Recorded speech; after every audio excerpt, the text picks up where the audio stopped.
morning, Madison, and welcome to the Clarion Live. I'm your co-anchor, Ben Wunsch. And I'm Melissa Turba. How are you this morning, Ben? I'm doing great. How about you? I'm not too bad, thanks. Excellent. So how about that traffic this morning? I think it took me 30 minutes to get 2 exits. Seems like it's getting worse every day. Wow, Ben. Have you ever considered alternate means of transportation? I really enjoy the bus. It's the ultimate in multitasking. I check emails, I do my makeup, I even connect with friends on Facebook. It's great. I've tried the bus, and let's just say my stomach did not agree. Enough said. Many students at MATC are riding the bus due to the free bus pass provided by the school when you enroll. The recent controversy over students taking advantage of this benefit by selling their passes online has really caused a stir among school officials, resulting in the students not only having to provide their bus pass, but also having to show a student ID. Check out what some of our students had to say about this new policy. I'm here with Matt, who's a student bus rider. Thank you for being here today, Matt. Can you share any experiences you've had with this new policy? I personally haven't had any experiences with it. I know other people have, and for them to show their show their bus pass and with their student ID. I personally don't see any profit from doing that, but that's just me.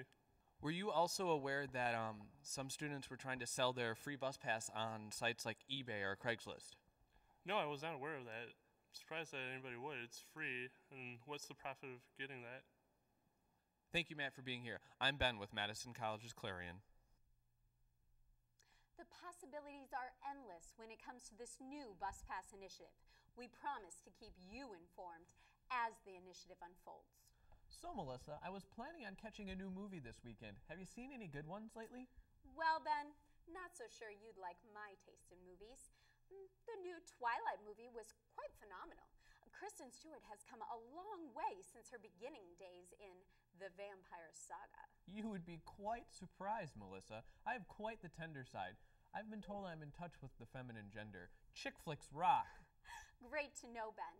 You know, my children just went to see Wreck-It Ralph with their grandmother, and they loved it.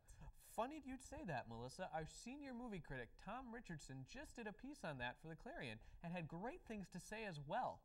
Take it away, Tom. So Wreck-It Ralph is a film where a video game villain tries to become a hero.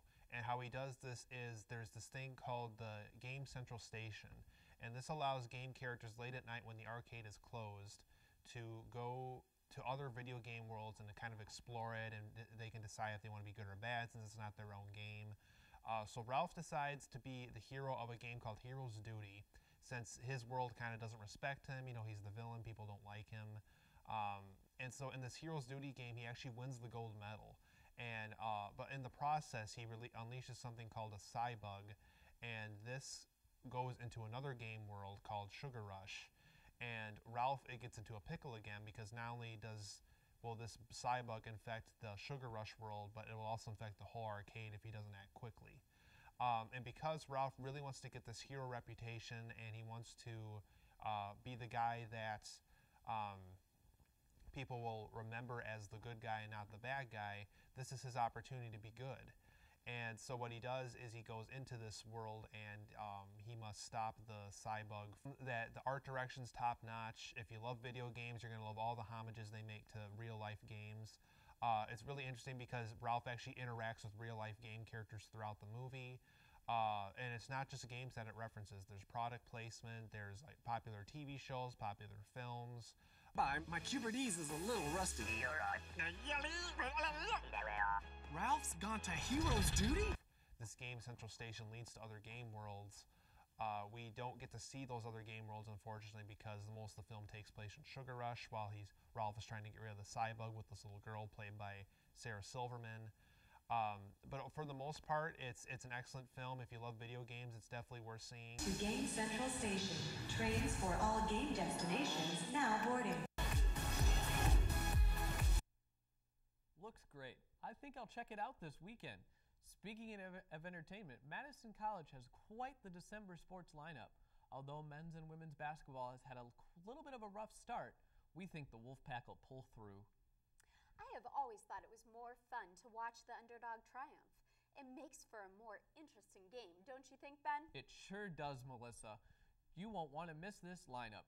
Join us tomorrow, December 12th, for men's and women's basketball when they take on Rockford Community and Technical College right here at Madison College. Women's is at 5:30 and men's is at 7:30. If you can't make it, check out the Madison College Athletic website for live footage. Sounds great, Ben. Looking forward to reporting a win next week. Madison College has had lots of wins in the past 100 years of our existence. Can you believe we've been around 100 years, Ben? Wow, 100 years of educational excellence. I guess it's not that far-fetched. I can say I've had a few professors who look like they've been here this entire time. Doug Dillman being one of them. Man, that guy is old. You're telling me, Ben. I had him last semester, and between you and me, that guy should have retired years ago. Moving on, the 100-year celebration was quite a success, complete with food, entertainment, and presentations. Our team went out and interviewed one of the committee members.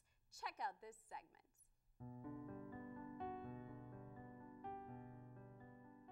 Well, my name is Peggy Halloran, and I'm the Senior Development Officer for the Madison College Foundation. And it was my privilege to be a part of the Centennial Celebration event that the college held October 26th. After a year of planning for this wonderful anniversary, Madison College has been in the community for 100 years, providing educational opportunities to students in a number of different areas. And we really felt it was an opportunity for us as a college to not only celebrate this milestone, but to also get others involved in understanding a little bit more about what the college does for the community and what the impact will be if they support our programs and our scholarship. The three words that we used for the evening were imagine, innovate, and inspire. And those were the themes that we used, where we tried to really get people to be inspired by the work that was happening here. And then hopefully invest in the college by making a financial contribution. Well, the evening was quite spectacular, and we really worked hard to make it an experience for people. So the imagination stations I referenced, all the different interactive experiences that people could have. And also as a part of it, we wanted them to understand the wonderful food-related programs that we have here. Baking and pastry arts, for example, did some wonderful desserts, had a showcase cake that as people walked in, they could see the centennial cake. And then also, all of our guests walked away with a box of chocolates that were made by the students. So again, just another glimpse at what our students are able to accomplish in such a professional way that people may not have had an understanding of before. So we really thank all of the students and the faculty that participated, and we're glad that they could have a hands-on experience in being involved in this event and this evening.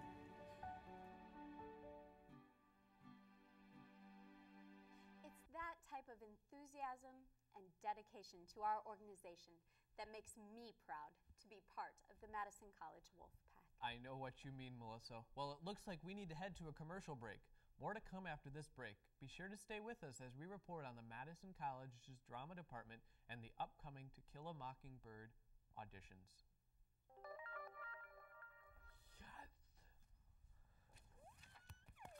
You know what this calls for?